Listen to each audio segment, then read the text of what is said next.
Psychiatric disorders का सबसे बड़ा दुर्भाग्य है, या मैं कहूँ कि साइकेट्रिक फील्ड का दुर्भाग्य है कि चूंकि हम सॉफ्टवेयर को डील करते हैं ब्रेन के, तो ऐसे कोई मेजरेबल इन्वेस्टिगेशंस नहीं होते हैं जिसके द्वारा हम पता लगा पाएँ कि किसी व्यक्ति को डिप्रेशन है तो उसके खून में या ब्रेन में ये गड़बड़ी निकलेगी।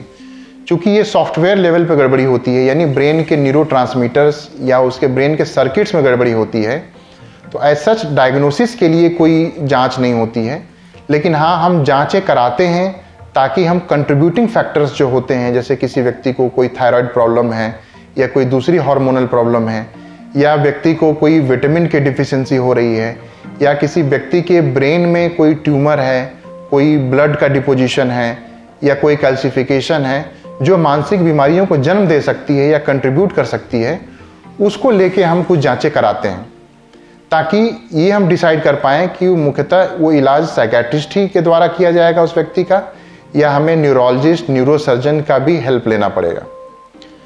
जहाँ तक ट्रीटमेंट मोडालिटीज़ की बात आती है कि किन किन माध्यमों से इलाज किया जाता है, तो उसमें 4 मेजर जो कंपोनेंट होते हैं इलाज के, या इलाज के तरीके हैं जिनके द्वारा मानसिक बीमारियों का इलाज किया जाता है।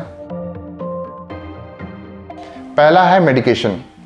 जो मेडिकेशंस हैं वो हमारे ब्रेन के न्यूरोट्रांसमीटर्स या जो रसायन हैं या न्यूरो सर्किट्स हैं उसमें जो डिस्टर्बेंस होती हैं उसको ठीक करते हैं। ये मेडिकेशंस यूजुअली साइड इफ़ेक्ट्स उनका कोई बहुत कुछ खास साइड इफ़ेक्ट नहीं होता, और लंबे समय तक लेने के बाद भी शरीर पे कोई उसका प्रतिकूल प्रभाव नहीं पड़ता है। दूसरा जो मोड ऑफ इंटरवेंशन है वो है साइकोथेरेपी, जिसके द्वारा मरीज से बातचीत के माध्यम से उसका इलाज किया जाता है। तीसरा जो मोड ऑफ इंटरवेंशन है वो है योगा मेडिटेशन, जो कि एक तरह से प्रिवेंटिव थेरेपी भी है कि व्यक्ति अगर कोई योगा मेडिटेशन लगातार करता रहता है, अपने जीवन का हिस्सा बना लेता है, तो काफ़ी हद तक स्ट्रेस और मानसिक बीमारियों से बचा रह सकता है। चौथा जो मोड ऑफ इंटरवेंशन है या ट्रीटमेंट जो मोडालिटी है जिसके बारे में कम लोग जानते हैं, वो है ब्रेन स्टिमुलेशन टेक्निक्स। यानी उसका इलाज कोई ऐसे टेक्निक्स हैं, जो ऐसे पद्धतियां हैं जिसके द्वारा हम ब्रेन को स्टिमुलेट करते हैं।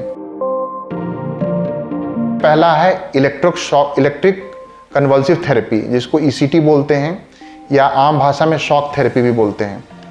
हालांकि हम देखते हैं, हम काफ़ी समय से मूवीज़ में देखते आए हैं कि व्यक्ति को कुर्सी पे बिठा के, लिटा के बिजली के झटके दिए जाते हैं, जिससे इस ट्रीटमेंट मोडालिटी के बारे में लोगों के मन में काफ़ी गलत धारणाएं बन गई हैं।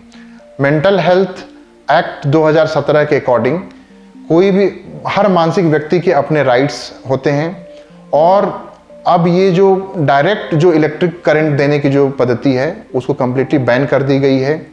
अब किसी भी व्यक्ति को जो इलेक्ट्रिक कन्वल्सिव थेरेपी दी जाती है उसको बेहोश करके या जनरल एनेस्थीसिया के माध्यम से दी जाती है, और व्यक्ति को कुछ भी पता नहीं चलता। इससे साइड इफ़ेक्ट्स भी बहुत कम होते हैं और मरीज जल्दी ठीक भी हो जाता है। दूसरा जो ब्रेन स्टिमुलेशन टेक्निक है RTMS, यानी recurrent transcranial magnetic stimulation technique. इसमें व्यक्ति के ब्रेन के ऊपर एक मैग्नेटिक कॉइल रखा जाता है और मैग्नेटिक वेव्स जो है उसके ब्रेन को पहुंचाई जाती है, जिससे काफ़ी बीमारियों का निदान हो जाता है और वो पर्टिकुलर ब्रेन रीजन्स को स्टिमुलेट करता है। तीसरी जो ब्रेन स्टिमुलेशन टेक्निक है वो है वेगल नर्व स्टिमुलेशन, जिसमें हमारे एक क्रेनियल नर्व जिसको वेगस नर्व कहते हैं उसको स्टिमुलेट करके हमें डिप्रेशन जैसी बीमारियों में काफ़ी मदद मिलती है। चौथी जो ब्रेन स्टिमुलेशन टेक्निक है उसको बोलते हैं ट्रांसक्रेनियल डायरेक्ट करंट स्टिमुलेशन। तो इन विभिन्न ये जो ब्रेन स्टिमुलेशन टेक्निक्स हैं, अभी एक्चुअली रिसेंट मेडिकल एडवांसमेंट है। लोगों को इनके बारे में जानकारियाँ नहीं होती हैं, कुछ डर भी होते हैं लोगों के मन में कि ये क्या है, कहीं हमारे मरीज को और नुकसान ना कर दे। तो मैं बताना चाहता हूँ कि ये काफ़ी सेफ ब्रेन स्टिमुलेशन टेक्निक्स हैं और काफ़ी अच्छा रिजल्ट आता है, इससे साइड इफ़ेक्ट रहित रिजल्ट आता है और जल्दी रिजल्ट आता है। कभी कभी एक मोडेलिटी काम नहीं आती है और हमें मल्टी मोडल ट्रीटमेंट देना पड़ता है, यानी उस व्यक्ति में मेडिकेशंस भी चलाते हैं, ब्रेन स्टिमुलेशन टेक्निक्स भी इस्तेमाल करते हैं, साइकोथेरेपी भी उसकी करते हैं, योगा मेडिटेशन भी करते हैं। तो ये देखा गया है कि जब हम कंबाइंड थेरेपी करते हैं तो उसके जो रिजल्ट्स हैं वो काफ़ी बेहतर होते हैं, इसके बजाय कि किसी को हम एक सिंगल थेरेपी देते हैं।